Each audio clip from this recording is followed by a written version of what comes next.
Good morning, everybody. I'm Marlon Bowling with you, your tour guide to the ag commodities. So glad you could join us here on a Thursday morning.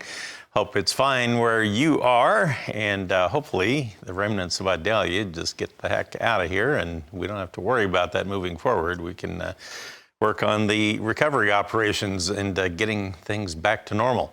Okay, now let's take a look at some information that came out this morning, and there's a boatload of it.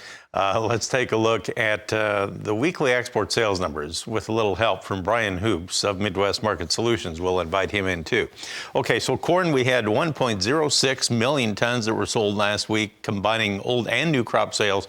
Soybeans, 1.07 million tons. Soy meal, 386,600 tons.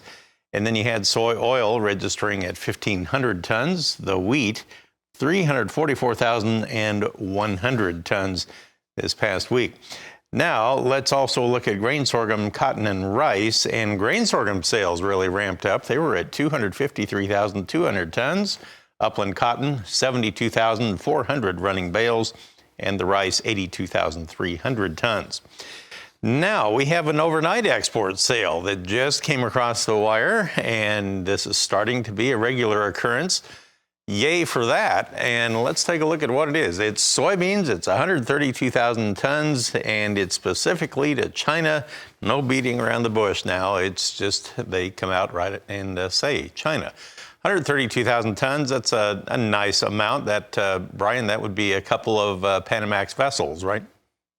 Yeah, it's going to be, good morning, Marlon, first of all. It's going to be about 2 cargoes worth of soybeans. So, yeah, it's great to see China stepping in and being an outright buyer. So the old crop sales, of course, for soybeans marking near low this morning, but really it doesn't make a lot of difference. 1 week left in the marketing season. We're right in line to meet the USDA forecast for that old crop corn, old crop soybeans. Those are pretty much just going to be ignored by the trade. The new crop sales, they're a little bit intriguing from the standpoint that corn sales have really caught up overall from last year, from this year's pace to last year. We're only lagging last year now by about 50 million bushels. So we're making up some ground, and it's all because December corn is below that $5 mark. I think if we try and rally up above that area, we're going to lose out some of the demand. But the longer we stay below $5 and even drop further into harvest, it helps out the producers from a crop insurance guarantee.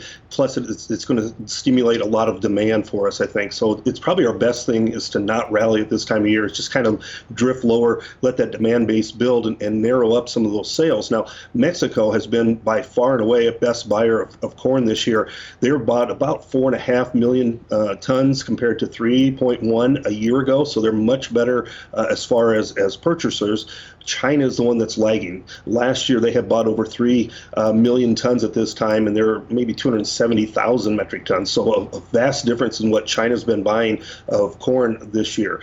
Now, they've been improving their soybean purchases over the last several weeks as well. That gap from this year to last year is narrowing up. It's taking some time. Last year, they had bought over 11 million tons by this time of the year already. We're about 5.5 million tons this year. So there's a long ways to go when we talk about China getting back to where they were even a year ago, but they're dragging their feet, but they may not be able to in much longer. You know, with the heat that's coming in, robbing some yield potential of this corn and soybean market, we're probably not going to make, really low harvest lows. We might in the corn market, but soybeans, I think, have a much better fundamental story to tell. Now, our wheat sales, it looks pretty routine, but if you do the math, they only need to average about 8.5 million bushels a week to reach the USDA forecast for the entire season. So we're over that pace, which is positive, and maybe we see the USDA slowly and very lightly raise the export profile in subsequent supply and demand reports.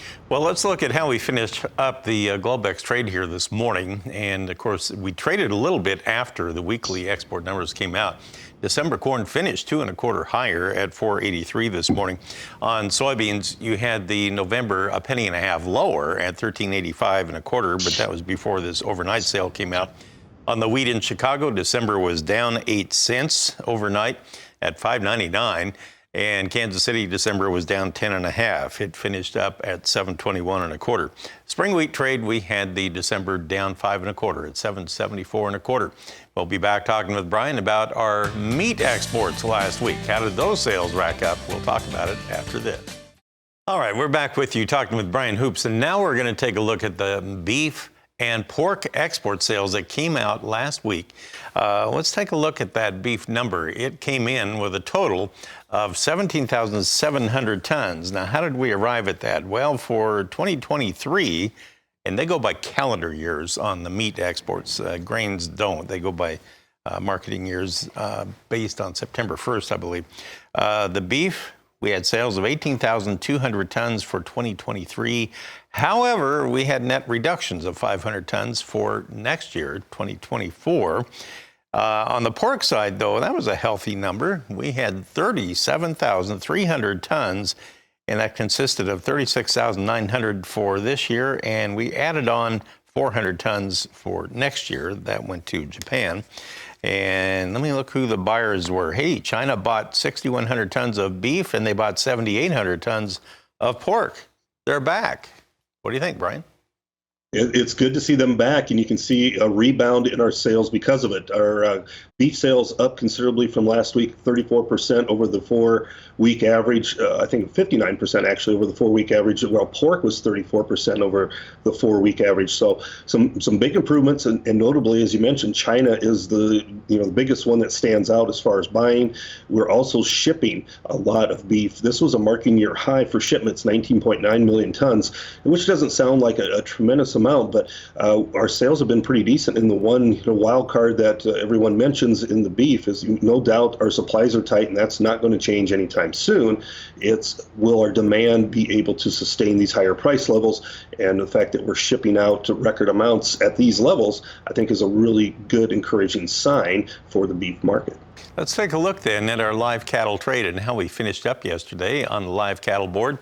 It was a weaker day. You had October down $1.42 at 180.05 yesterday, and when we crossed the finish line on feeders, September was down $1.40 at 252.62.